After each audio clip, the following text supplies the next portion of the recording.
Yo, yo, yo, yo, yo, yo. What's up, everybody? This your boy, Bless the Best, coming at you once again, live and direct, to beat you over the head and troll you with the truth, and continue to do my part to combat misinformation and charlatans in our space, right? So, I'm searching around on the internet, looking at various different things, and I came across this video, and it's very similar to one of the videos that I made in the past about the transatlantic slave trade from the African side. You know, we've heard it told from the American side a lot of times, and these days we got a real big movement going on in this country, basically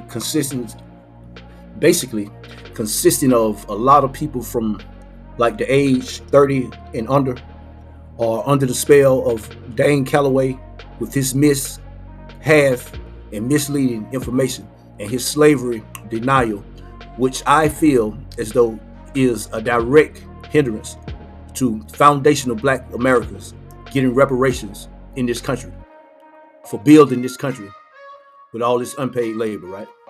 So we're gonna get into this video, and I'm sure it'll cause a lot of arguments in the comment section, but I stand on every word I said.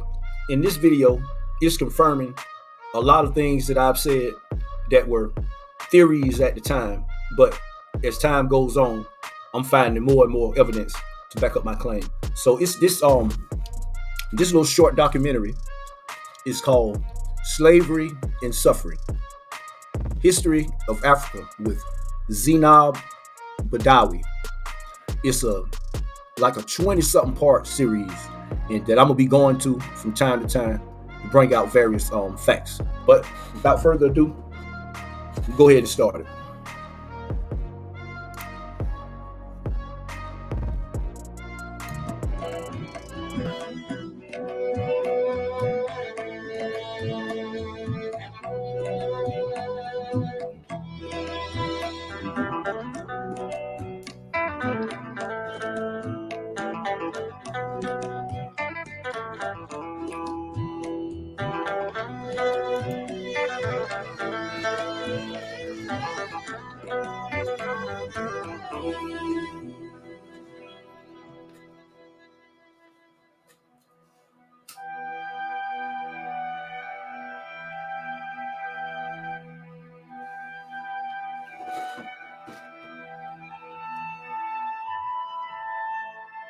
One of the most tragic chapters in human history is the transatlantic slave trade, when at least 12 million enslaved Africans were violently and cruelly uprooted from their homes and sent across the Atlantic Ocean to strange lands.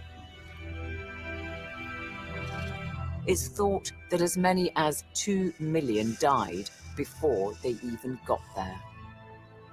In this episode, we look at how, where, and why this slave trade began, and the devastation it wreaked on Africans and their continent. There was not a single spot of a continent that was. In this documentary, you will be seeing a lot of images you probably have never seen before. But pay attention to the images that will be shown on the screen. Is out of reach of enslavers. It is more than the physical destruction of people. There was no hope for anyone for centuries. So the consequences is the development of Africa, just because they chose the youngest and the strongest.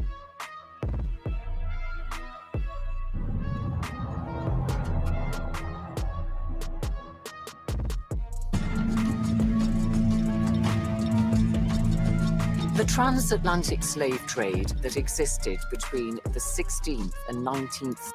These buildings or forts that were used during the Atlantic slave trades are still standing in Africa to this day, people.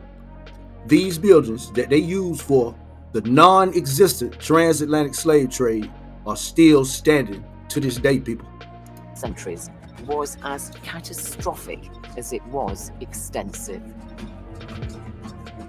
This is Ghana's Atlantic coast, and I've come here to give you a sense of just how many European nations were involved in the slave trade. There are more than Ghana, West Africa, exactly where the story says many of the people that became slaves here in the United States, South America, and the Caribbean came from right there, West Africa people. 30 old slave trading forts along a 250-kilometer stretch of beach today built by various European powers. Cape Coast Castle was built by the Swedes in 1653, but it changed hands 5 times over the next 11 years, ending with the British. Now, when the castle was originally built, it wasn't done very well. The roofs would leak, the ceilings were pretty dodgy, and the walls were quite insecure that they could even collapse. And so the whole castle was rebuilt in the mid-1770s. I want to point out something to you. Where those boys are going in is one of the male slave dungeons, and above it is what was a church. Today it's a library. So I just want you to reflect on that. Many meters below, a male slave dungeon, and above ground, a church which the European slave traders would worship at.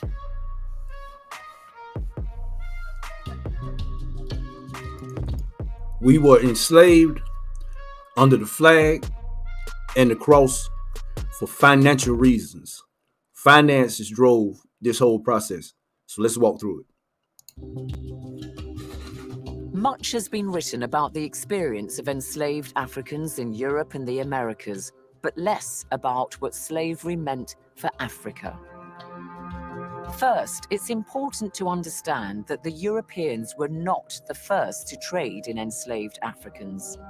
The Arabs had engaged in this centuries earlier on a massive scale across the continent, the Indian Ocean, and The Arabs from North Africa were real big on slavery, like all the way back to the pirate days and the Berbers and the Islamic empires enslaved Africans long before Christopher Columbus and his people ever thought about it. the Red Sea. Also, Africans themselves had long practiced a form of slavery, using captives from battle as unpaid laborers, soldiers, or domestic servants. Cameroonian academic That sounds similar to the Indigenous American slavery, where they would catch prisoners of war and enslave them, or otherwise incorporate them into their tribes. Like if you saw the movie, the Woman King, you got a glimpse of that. You remember at the beginning where they went on a raid to rescue some of the people from their tribe that had got taken by another tribe to be enslaved. And when they liberated their own people, they took some of the women from the other tribe back to be enslaved by them. It was one big cycle, all driven by greed. Professor Augustin Hole is president of the Scientific Committee of UNESCO's General History of Africa, on which this series bases its facts. He says Africans were treated very differently in indigenous slavery from how they were put to use in the transatlantic slave trade. The main difference is that people were captive, were not sold. People were enslaved through war, through debt, but they were able. Key point. One main characteristic rather of African slavery was when somebody became enslaved, you couldn't sell them. That's one key point. Able to become included in the families of the captors. They were supposed to be taken care of.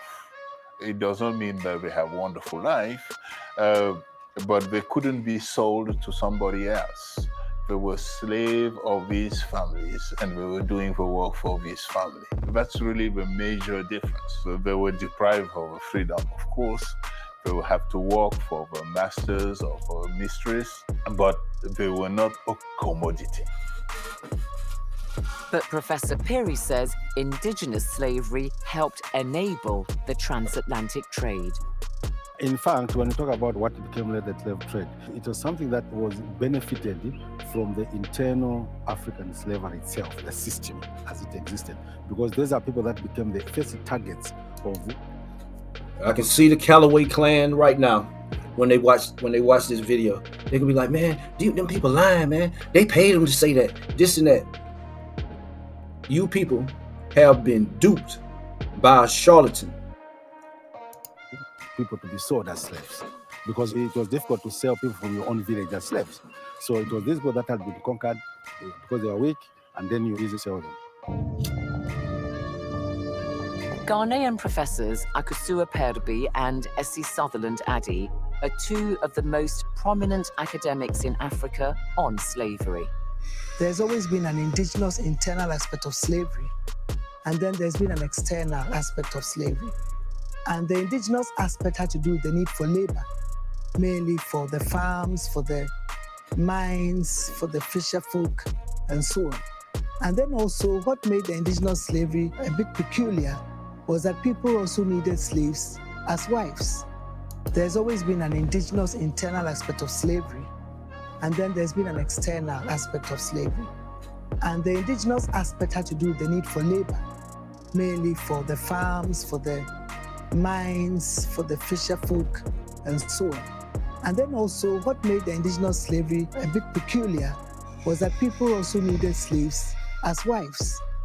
There were slave markets, but women always fetched a higher price than men, and they would marry the women, have children with them, and the children became part of the family. And what I found in my research was that in the indigenous system, women always priced higher than the men. But in the Atlantic system, the men priced higher than the women. See, African slavery is biblical.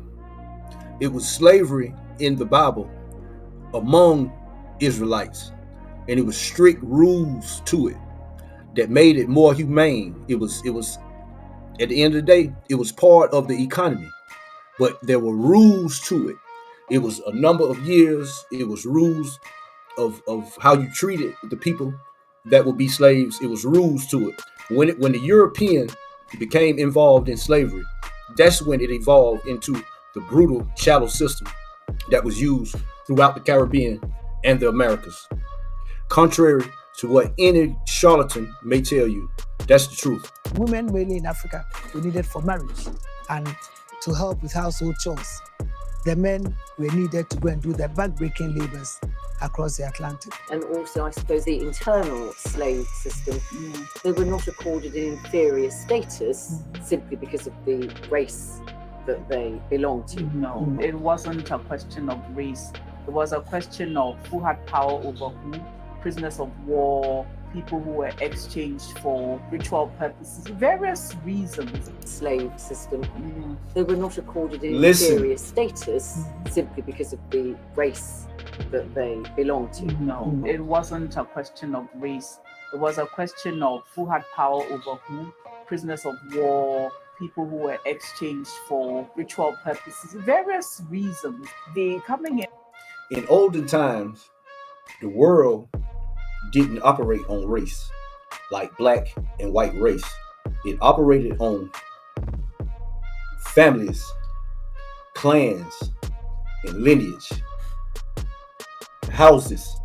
Of the transatlantic slave trade definitely exacerbated a quest to buy and sell people. I mean, there's no question about that.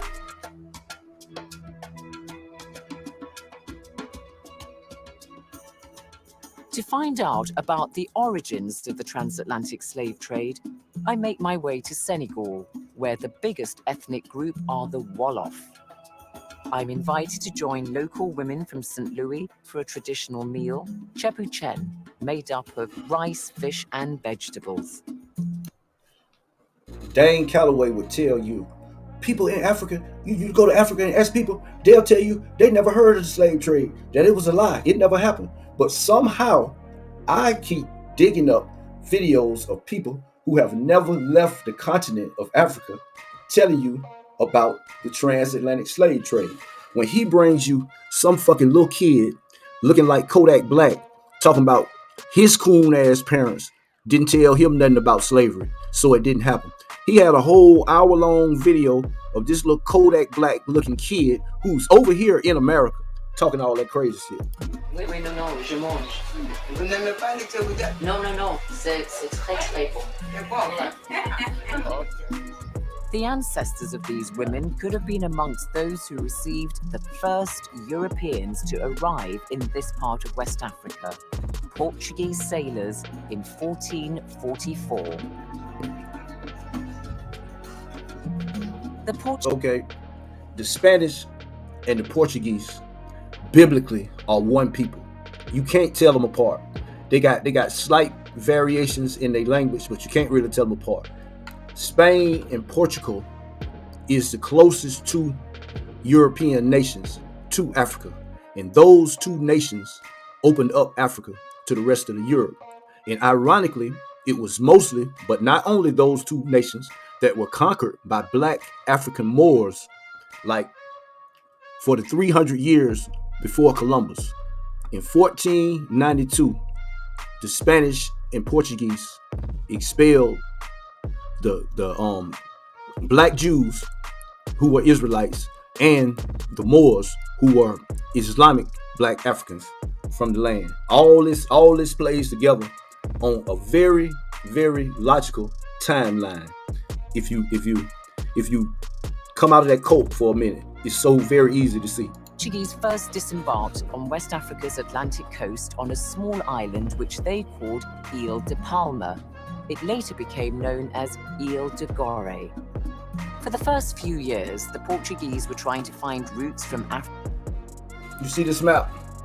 Okay, right here, this area is called, I don't have a pointer, but at the top of the screen, right under the name, you see Portugal. Portugal and Spain is on this landmass called the Iberian Peninsula, and you see how it's right there by Africa. They used to sail down this coast and find different civilizations and go into the interior. All this part of North Africa was Islamic. But we're going to keep it pushing. Africa to India for the spice trade. However, to see exactly where the Portuguese began to use Africans for forced labor, we must go from Senegal to Cabo Verde.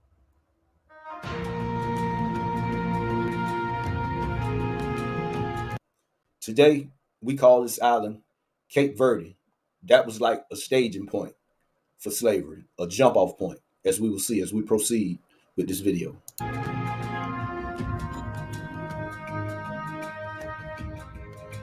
About 500 kilometers off the coast of Senegal is Cabo Verde, sometimes called Cape Verde.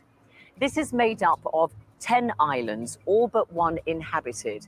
And this is Praia, the capital, on the biggest island, Santiago. Cabo Verde is Africa's most western point. It lies on the Atlantic Ocean crossroads linking Africa, Europe, and the Americas.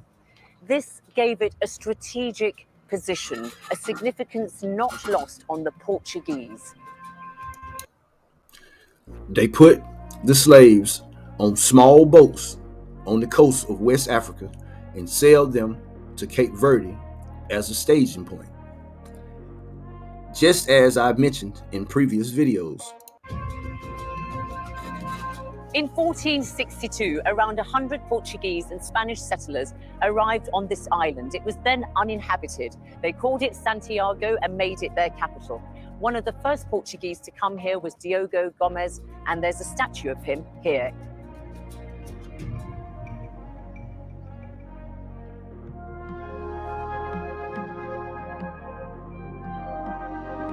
The Portuguese traders built settlements in Cabo Verde, like here in the old town of Santiago, a UNESCO World Heritage Site.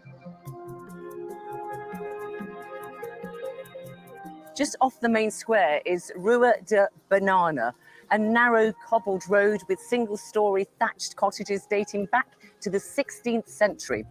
That makes this probably the oldest road in the oldest town established by Europeans in West Africa. Something else that I'm noticing. Africa was, let's see, more developed than America was at this time. These buildings that they showing was from the 1600s.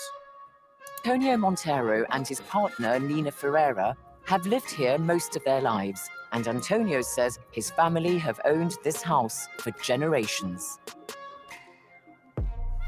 Hello, nice to see you. Oi. Dane Calloway say, if you want the truth, talk to the elders. But all these elders that I'm showing, video after video after video after video, I guess they don't count. Confirmation bias at its best. Oi, oi. So this is your home? Casa que ali, Nerdal, na minha dona, na minha mãe de minha mãe, que Nerdal. Minha mãe mare, já me que fica com. The Portuguese grew food crops for themselves and reared domestic animals, but they also wanted to make money. So they decided to plant crops like sugarcane and cotton for export. Wow. They decided to plant sugarcane and cotton. Interesting. And for that, they needed an unpaid labor force. So thousands of Africans were brought in from some of the main communities of West Africa. The Spanish and the Portuguese were seasoned slave traders by the time it got all the way to America. Look at all the similarities of the things that they're doing. Check it out. Like the Wolof. Professor Antonio Correa is one of Cabo Verde's foremost historians on the transatlantic slave trade. Os portugueses vieram atrás de mão de obra, de ouro e mão de obra. Viram que everywhere they touch down, they looking for goods like gold, cash crops, and from this initial settlement on Cape Verde, it became labor, and they spread this to Europe, Africa, and the Americas. Mão de obra africana era importante, não apenas como comércio, mas como conhecimento.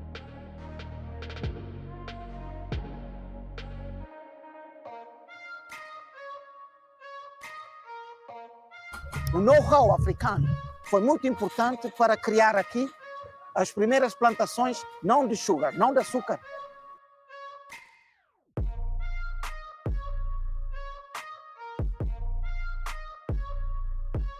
But they grew cotton on Cape Verde.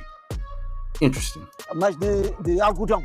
E essa tecnologia era africana e não europeia. A tecnologia de tecelagem e de fiação que se faz aqui é sobretudo africana. They already were skilled in growing cotton and weaving the cotton into garments. It was African technology. Interesting. Isto é extremamente importante. E esses escravos que chegam a Cabo Verde, eles fornecem uma base de conhecimento, não só a força bruta muscular. Say they provided a knowledge base, not only they provided a knowledge base, not only physical strength, and the Europeans learned to live and farm. As I've said in previous videos about American slavery, it's the same system. Get it through your head, people. E os europeus vão aprender a viver nos trópicos, a produzir a agricultura tropical com os africanos, e não o inverso. Adilson Diaz from the National Heritage Institute in Praia, the capital of Cabo Verde, says the cotton grown by the slaves was woven into fine cloth by enslaved weavers, and this was highly valued and indeed became a chief currency of trading. In future videos, I will be detailing how the cotton technology arrived in the Americas. I'll give you a little hint. The cotton got to America way before Columbus did. However, the supply of cotton and foodstuffs from Cabo Verde was not profitable enough for the Portuguese settlers, so they Greedy, greedy, greedy, greedy, greedy. A Canaanite trait. turned to two other activities. They used Cabo Verde's strategic position to repair and resupply ships, and crucially also to trade in slaves to sell to the Caribbean, the Americas, and Europe. They ain't have no boats to make it all the way over here. How the hell they say that's impossible? Y'all let idiots like Dane Calloway unscrew your motherfucking brain and screw his greedy ass brain into your head, and y'all are fueling and feeding this nonsense, and he's sitting back with his feet up laughing. They based themselves at forts like this one, Real de São Felipe, built in the 16th century in the old town of Santiago. I guess they built all this infrastructure just to be used in a lie 300 years later.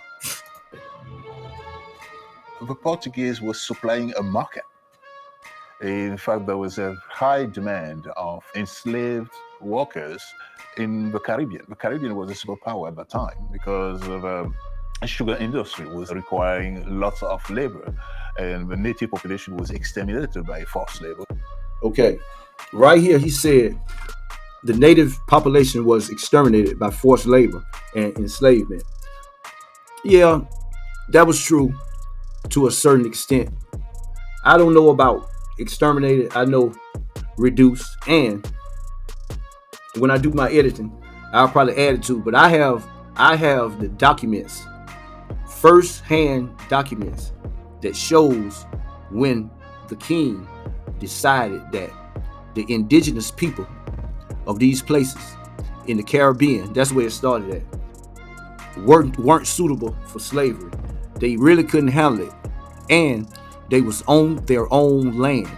It is very, very, very, very difficult to enslave a person on his own land because he knows that land, he knows that terrain, he got family and friends nearby. That's why this notion that American slavery was just indigenous American Indians, that they changed their statuses, is totally ridiculous. It was an enslavement. So they provided these workers to the Spaniard first and to the settler in Brazil also. Brazil and jumped off. The market at Cabo Verde was easy to access from all directions from the Atlantic. This marble column in the main square of the old town of Santiago is where enslaved Africans were brought from the mainland of West Africa to be sold by Portuguese traders. Slaves who were considered to be disobedient might have been tortured here or even executed. Africa, Cape Verde. That's the first leg of the trip. The next leg is Cape Verde to the West Indies, and then you got several stops along the way until you get to America. That's the answer to like, how could they stay on the ship that long? All that they was up at the bottom of the ship and all this on some sailboats, all that bullshit is bullshit. They did not make the whole trip in one leg, and even when they arrived at the place where they was to be sold, they still had like another little period for them to recover from the trip and fatten up a little bit so they can receive the most profit for the slaves as they could. Devo dizer, inclusive, que Cabo Verde é o primeiro entreposto oceânico de tráfico de escravos. Os homens aqui da cidade eram armadores de navios. Just like I told you, 360-degree analysis. The what's, when's, who, and how's. Eram proprietários de terras e de escravos. Então, eles dominavam a Câmara Municipal, o poder local. E o Pelourinho é o símbolo do poder local. E era também um lugar onde se fazia justiça pública. E muitas vezes... Government is only an extension of business. Whoever has the money will control the government. The Portuguese government on Cape Verde was a place where they built and repaired ships for commerce The same ships that transported slaves, transported all kind of other goods and cargo. There is no such thing as a slave ship. That's why the indigenous preachers congregation always come to that. Where the ships at? Where the ships at? Because he convinced them that it's ridiculous to have a ship that could cross the ocean for more than one purpose. Y'all so damn gullible till it ain't even funny. Se punia os escravos no pelourinho. Então, em Cabo Verde, era uma verdadeira Babel africana. Os africanos que vieram para aqui, vieram como escravos, mas mantiveram durante algum tempo suas línguas, suas culturas. A capacidade dos europeus neutralizar isso não era grande. Então, they were Africans from different tribes. This was the place where they all came together. They went to the mainland, connected with African slave traders who brought Africans from the interior to the coast where they were sold for money, goods, and other things. And when they got to this place, they had a hard time communicating with each other because of different languages. This is the first spot where they started to lose the culture. But we're going to keep it pushing. Essa experiência de interação entre europeus deslocados e africanos deslocados é o início de um novo mundo. Do mundo atlântico, de forte base africana, de predomínio africano, mas de domínio europeu. É um momento de inovação, do ponto de vista histórico, na história do mundo. The Portuguese began exporting enslaved Africans from Cabo Verde from around 1510. A short time later, on the Atlantic coast of mainland Africa, they also established a big slave trade center on the Ile de Gorée. It's impossible to know exactly how many enslaved Africans passed through here. Another huge piece of infrastructure that you would have to assume was built just to tell a lie in America today. Ridiculous. But the island was basically a warehouse consisting of more than a dozen slave houses. I visit one of the best known of these, the House of Slaves. Amongst its most striking features is the door of no return, the point of departure across the ocean.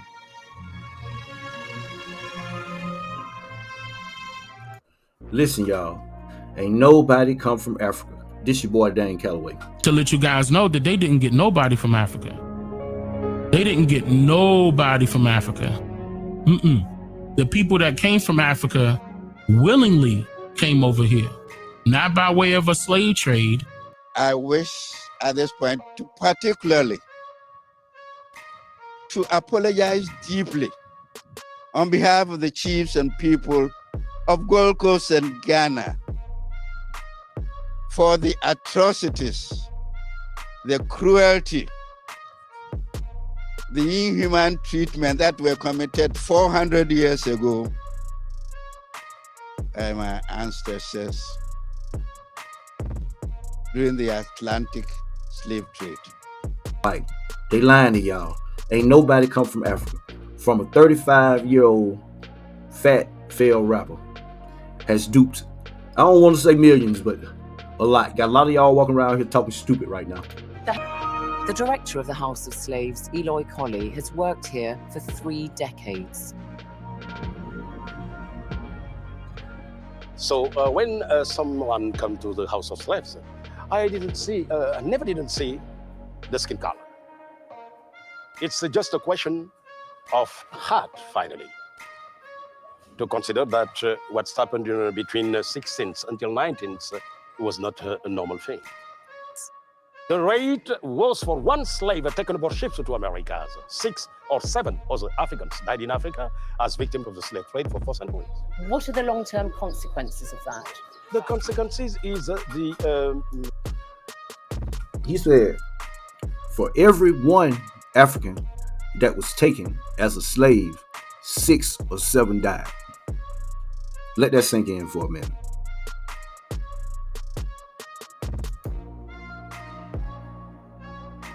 Slaves, Eloy Colley has given this talk countless times.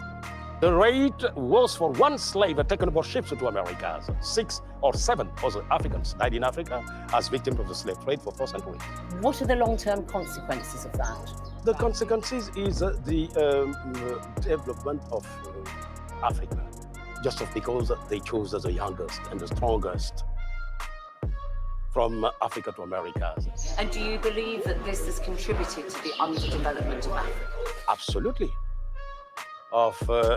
Because the population of Africa, they destroyed completely so the African family structure.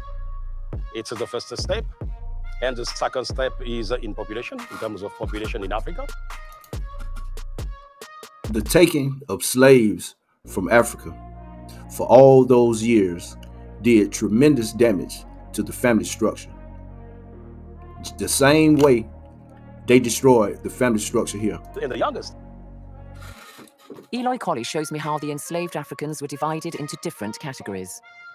That category there says young women, it's jeune fille. And then over there... temporarily unfit. They call the value of a man was depending on his weight or his muscle. Look at that word. That's where they put the homies. So that's why the minimum weight for a man was 60 kg, 120 pounds. I also noticed the very small holding cells for the recalcitrant slaves who were obviously rebelling against their captivity. Yes, absolutely. You can see how they load the slave on board. So it will explain. You see that boat? That looks a lot different from the normal depictions of a slave boat. Interesting. That they don't take into consideration that they are a human being. So they would have shackles on their arms, yes, their feet bound together. Yeah. They use one chain for two slaves. One leg of the first slave and the rest of the chain was in the second slave. And between the two legs of the slaves was attached a very big iron bone, which was about 10 kilograms, 300 grams. Eloy Colley says the door of no return helps conjure the past horrors of what it meant to leave your home and family, never to go back. After the door was a kind of wooden bridge, but what is important to take into consideration, having this kind of a door is very useful in terms of history. What is important is exactly what's happened during that period. You've spent 30 years based here, surrounded by tragic circumstances that you confront every day. Don't you go home depressed every evening when you leave your office? No. Because the necessity was to know exactly what's happened during that period. Again, the thing is to try to go back to the period and to learn more what's happened during that period. It's the only way to better grasp or to understand what's happened. If you understand what's happened exactly, so it's possible so to communicate. The reason why studying history and searching for the truth about the past is to prevent history from repeating itself. If you don't know history, you won't know the signs and things that led to bad parts of history. That's why I love history. Whether it hurt my feelings or whether it liberates me, history is history. Kate, the only reparation we need is first to consider that what's happened is a part of the history of human being. No, nigga, that's all you need. We got to have ours, bro. Cut the goddamn check. Secondly, to teach this part of the history, and also to preserve the memory of the victims. It's the only thing that we need today. As I say my goodbyes to Eloy Colley, I'm left wondering all the same how difficult it is to be custodian of an institution with a history as tragic as the House of Slaves. After the break, how the slave trade spread and why some Africans themselves were complicit in the acquisition and sale of their fellow Africans.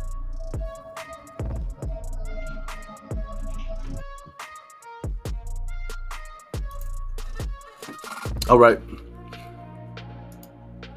I'm gonna go ahead and stop it right here for right now and go in and do some editing and get ready to get started on the second part. And the second part is gonna be, we're gonna go a little farther into the interior of Africa and hear it from the people that were dealing with the Europeans in the slave trade. And you'll find that a lot of them got very rich, and money was the root of this. But for right now, this your boy Bless the Best, and I'll be back soon with some more of this real talk.